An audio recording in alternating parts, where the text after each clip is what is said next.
Good morning बच्चों। मैं लेकर आया हूँ क्लास 10th का बिहार बोर्ड का very very important objective question, real number, जिसको हम लोग वास्तविक संख्या बोलते हैं।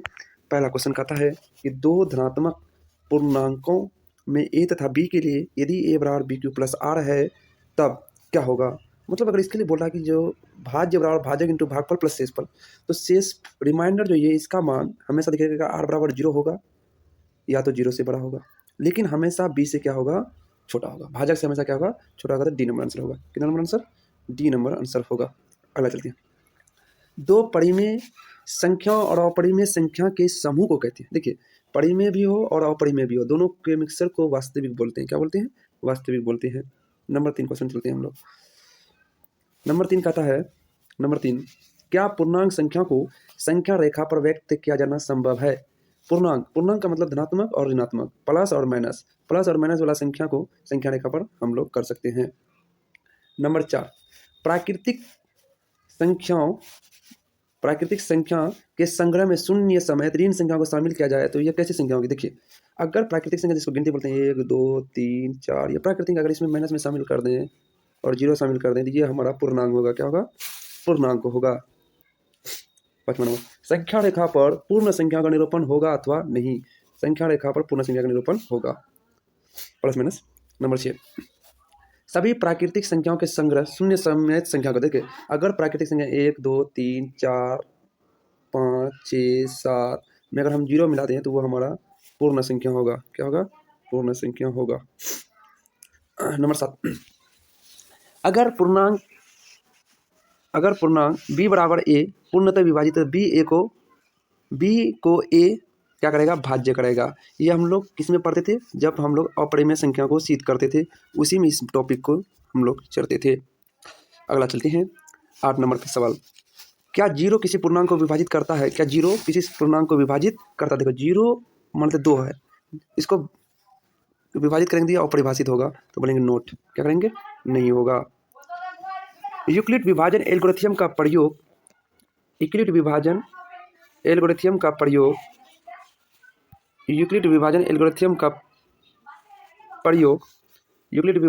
का प्रयोग अनुप्रयोग होता है।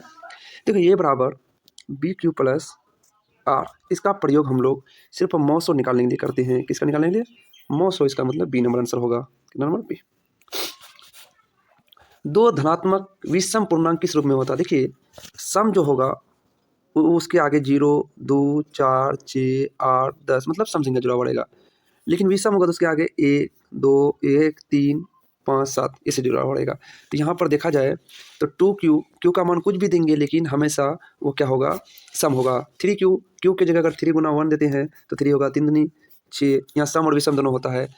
3q - 1, 3 के जगह अगर हम क्या कहते हैं, 3 के जगह q के जगह 1 दे देते हैं -1, तो 3 - 1 2 सम हो गया। लेकिन इसके जगह कुछ भी डालेंगे हमेशा क्या होगा, वो विषम पूर्णांक होगा। प्रत्येक धनात्मक सम पूर्णांक किस रूप में होता है। देखिए, सम पूर्णांक बोला है तो हमेशा याद रखिएगा, क्यू के जगह कुछ भी रखेंगे 1 2 3 वो सम और विषम दोनों होगा। इसके जगह कुछ भी रखेंगे सम और विषम दोनों होगा। लेकिन किसी भी संख्या को अगर हम 2 से गुना करते हैं वो हमेशा क्या होगा, सम होगा। किसी भी संख्या को 2 से गुना करेंगे हमेशा क्या होगा, वो सम होगा। इसका मतलब सी नंबर आंसर होगा। 12 नंबर का सवाल सुनिए, कहता है 12 नंबर का सवाल कहता है, क्या यूक्लिड विभाजन एल्गोरिथ्म किन पूर्णांकों के लिए किया जाता है। देखिए, यूक्लिड विभाजन एल्गोरिथ्म जो है वो शून्य को छोड़कर सभी के लिए किया जाता है। 13 नंबर सवाल, यूक्लिड विभाजन परिमिका जिसको हम लोग लेम्मा किन पूर्णांकों के लिए संभव है। केवल धनात्मक पूर्णांक के लिए, ऋणात्मक पूर्णांक के लिए नहीं है यूक्लिड विभाजन परिमिका। 14 नंबर, दो धनात्मक पूर्णांक a तथा b का HCF बड़ा पूर्णांक d है तो d द्वारा विभाजित होगा। a और b दोनों होगा। a और b का HCF बड़ा पूर्णांक जो d है, d जो का HCF का मतलब हो गया बड़ा पूर्णांक है, छोटा नहीं, बड़ी ही संख्या है, तो a और b दोनों से भाग लगेगा। सी 15। दो धनात्मक पूर्णांक c और d में c बड़ा है d से और भागफल तथा शेषफल r है। तो जहाँ 0 इतना 0 बड़ा है बराबर है r है, लेकिन d से क्या है, छोटा। निम्नलिखित में कौन संबंध सत्य होगा, तो हमेशा याद रखिएगा ये होगा, क्योंकि यहाँ पर दिमाग आपको लगाना होगा। ठीक। नंबर 16 कहता है, दो धनात्मक पूर्णांक सी और डी का एचसीएफ क्या होगा? अगर शेषफल 0 है तो हमेशा डी होगा। क्या होगा? डी होगा। दो धनात्मक पूर्णांक सी और डी में सी बड़ा है डी से, आर रिमाइंडर 0 नहीं है तो एचसीएफ सीडी कितने होंगे? तो हमें हमेशा एचसीएफ सीडी होगा। अगर 0 शेषफल नहीं आएगा तो हमेशा सीडी ही उसका क्या होगा? एचसीएफ होगा। 18 नंबर में सवाल कहता है 18 का परमीकरण गुणांक होगा। देखिए 18 का परमीकरण गुणा करना है तो 18 को 2 गुना 3 लिखते हैं, स्क्वायर रूट है तो 3 बार होगा, 3√2 होगा। इसका मतलब हमारे पास 18 का परमीकरण गुणांक होगा √2। क्या हो जाएगा? √2। ये 2 मिस्टेक कर दिया है इसलिए क्या होगा? √2 होगा। 19 नंबर कहता है अपरिमेय संख्या को पी क्यू रूप में व्यक्त किया जाए जहाँ क्यू बड़ा हो। देखिए अपरिमेय संख्या को पी क्यू रूप में व्यक्त नहीं किया जाता है इसलिए नहीं लिखेंगे। 20 नंबर सवाल ध्यान दीजिए। कहता निम्नलिखित में असत्य कथन को पहचानिए। असत्य कथन, एक परिमेय और अपरिमेय संख्या गुणनफल हमेशा अपरिमेय संख्या होता है। सही है। सभी परिमेय संख्या का व्यक्त क्रम अपरिमेय संख्या प्राप्त होती है। नहीं, गलत। यही होगा बी नंबर आंसर। यूक्लिड विभाजन एल्गोरिथम दो धनात्मक पूर्णांकों में से किसका प्रतिनिधित्व करने की तकनीक है? देखिए हमेशा याद रखिएगा मौसो निकालता है यूक्लिड से। 22 नंबर सवाल, दो संख्या में ए बी का लॉ 136 मौसो 2 है, ए का मान मांग रहा है। देखिए ए बी 36 है, ठीक, ए बी का लॉ 136 है तो लॉ 136 है, लॉ 136 है तो ए का मान होगा। यहाँ पर किसका मान मांग रहा है?